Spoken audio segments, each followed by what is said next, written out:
మన నడతలను స్థిరపరిచి, మన ప్రవర్తన చూసి ఆనందించువాడైన యేసుక్రీస్తు ప్రభువారి నామంలో మీ అందరికీ నా హృదయపూర్వక శుభములు తెలుపుకుంటున్నాను. ఈరోజు మన ధ్యానం మత్తయి సువార్త 21వ అధ్యాయం 15 నుంచి 17 వచనాల వరకు.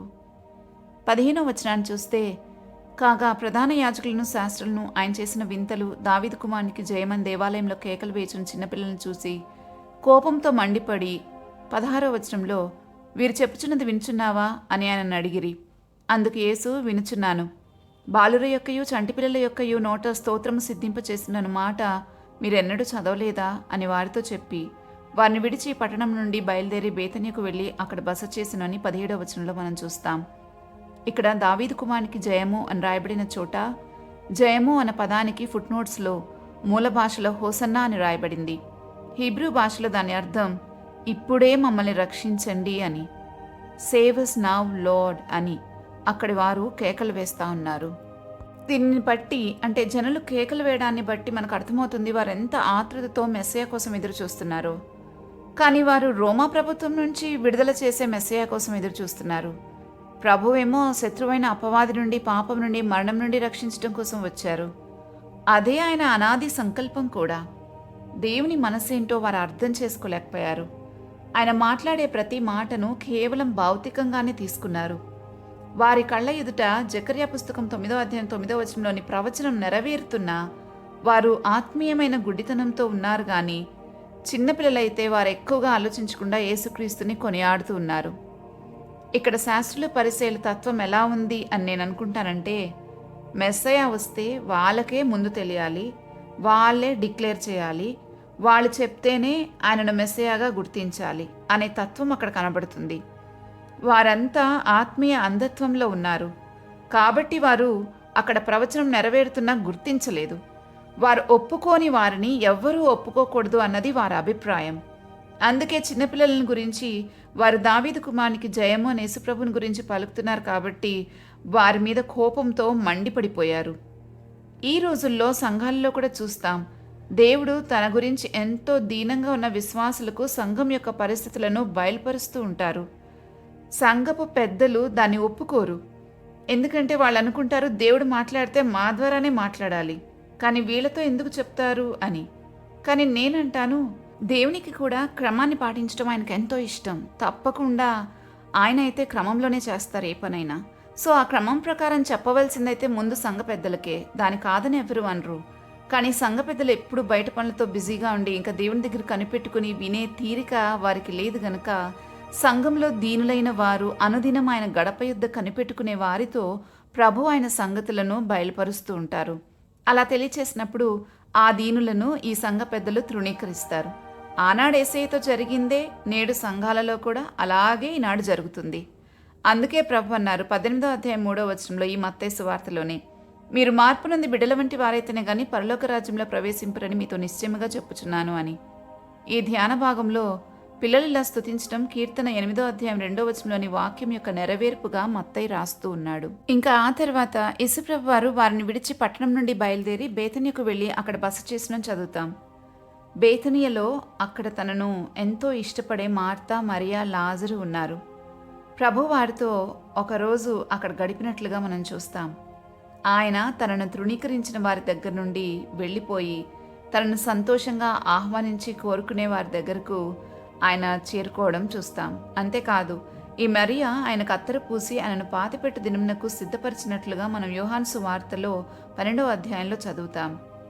అక్కడ బేతనీలో ఆయన మహిమపరచబడ్డారు, అభిషేకించబడ్డారు, ప్రేమించబడ్డారు. వారిని ఎంతో ప్రేమించారు ప్రభు కూడా.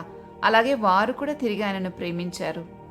ఆయన యెరూషలేంలోనికి రాకముందు బేతనీలో ఉండి యెరూషలేం దేవాలయంలో చేయవలసిన పని చేసిన తర్వాత మరలా తిరిగి బేతనీకి వెళ్ళినట్లుగా మనం సువార్తలో చూస్తాం. శిలువ ప్రయాణానికి సిద్ధపడుతున్న పరిశుద్ధ వారంలోని మొదటి రోజు సంగతులు ఇవి. ఇంకా మనం గమనిస్తే ఇక్కడ మనం అర్థం చేసుకోవాల్సిన ఒక విషయం ఉంది. దేవుడు అందరినీ ప్రేమించారు. ఆయన లోకంను ఎంతో ప్రేమించిన వాక్యం సెలవిస్తుంది. అయితే అందరూ ఆ ప్రేమను స్వీకరించలేదు, కొందరే స్వీకరించారు. ఆ కొందరిలో ఈ బేతనియలో ఉన్న కుటుంబం ఒకటి. ప్రభు అక్కడ విశ్రాంతి పొందారు. మరి మనం ఆయన ప్రేమను స్వీకరిస్తున్నామా? స్వీకరిస్తే ఖచ్చితంగా తిరిగి ప్రేమిస్తాం. ఒకవేళ ఆయన ప్రేమను తృణీకరిస్తే మనలో ప్రేమే ఉండదు. ఈ వాక్య భాగంలోని మనం అర్థం చేసుకోవాల్సిన ఇంకొన్ని విషయాలను ఒకసారి ఆలోచిద్దాం. ఆయన చంటి పిల్లల యొక్క నోట స్తోత్రంను సిద్ధింపచేసెను అనే వాక్యము కీర్తన 8వ అధ్యాయం 2వ వచనంలో రాయబడిన ఆ వాక్యము ఇక్కడ నెరవేర్పులోకి తీసుకురావడానికి కారణం ఏంటంటే, ఆ కారణం కూడా అక్కడే కీర్తనలో రాయబడింది 8వ అధ్యాయం 2వ వచనంలో పై భాగంలో. ఆ కారణం ఏంటంటే, తన శత్రువులను పగ తీర్చుకుని వారిని మాన్పివేయుటకై అని రాయబడింది. దీని అర్థం చేసుకుంటే మనకు అర్థమవుతుంది నిజంగా ఎందుకు ఈ వాక్యాన్ని ప్రభు ఇక్కడ ఎత్తి మాట్లాడారనేది. అపవాది దేవుని దగ్గర ఉన్నప్పుడు ఒక కెరూబుగా ఉన్నట్లు మనం చదువుతాం. కెరూబులు చేసే పనులేంటో యెహెజ్కేలు పుస్తకంలో, యెషయా పుస్తకంలో, ఆది కాండంలోనూ మనం చూస్తాం. ఇతడు అంటే ఈ లూసిఫర్ దేవుని దగ్గర ఉన్నప్పుడు ఒక కెరూబుగా ఉండి ఇతని కోసం పిల్లనగ్రోవులు వాయించేవారు కూడా సిద్ధపరచబడ్డారని యెహెజ్కేలు పుస్తకంలో రాయబడింది. అంటే ఇతనికున్న వేరే బాధ్యతలతో పాటు దేవుని స్తుతించే బాధ్యత కూడా వాడిదేనని సూచిస్తుంది. అయితే దేవునికి విరోధంగా పాపం చేసి దేవునికి శత్రువుగా మారిన తర్వాత ప్రభువు ఆ బాధ్యతను చిన్నపిల్లల నోట ఉంచారు. అందుకే చిన్నపిల్లల నోట ఆ స్తోత్రంను సిద్ధింపచేశారనే వాక్యాన్ని మనం అక్కడ చదువుతున్నాం. వారికి అంటే చిన్నపిల్లలకు ఆ బాధ్యతనిచ్చి శత్రువు నోటిని మూయించారని అర్థమిస్తున్న వచనం ఇది. అయితే ఈ వాక్యం ఇక్కడ శత్రువును జయించబోతున్న కాలంలో ఈ వచనమెత్తి ప్రభువు చెప్తున్నారు, ఆ శాస్త్రులు పరిసేలతో ఈ వాక్యం ఉందని మీకు తెలీదా అని.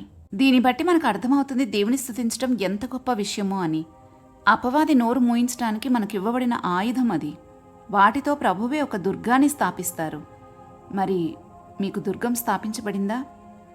ఎంత స్తుతిస్తున్నామో మన దేవాది దేవుణ్ణి ఆలోచించి పరీక్షించుకోండి. ఒకవేళ మీరు దేవుణ్ణి స్తుతించలేకపోతున్నారు అంటే మీరు దేవునితో సంతోషంగా లేరనే అర్థం.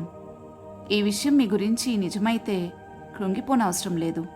అదే విషయాన్ని ప్రభుతో చెప్పండి. ప్రభువా, నేను స్తుతించలేకపోతున్నాను, కానీ నాకు నిన్ను స్తుతించే మనస్సు కావాలి, ఇవ్వమని మనం చాలా డెస్పరేట్గా ప్రభువుని అడిగామనుకోండి, ఆయన తప్పకుండా మనకు అలాంటి మనసిస్తారు. అప్పుడు మనం ఆయనను స్తుతించిన కొలది మన జీవితాల్లో మనం అద్భుతాలను చూడగలుగుతాం. ఇంకా మనం ప్రభువుని స్తుతించే కొలది అపవాది క్రియలు లయపరచబడతాయి కూడా.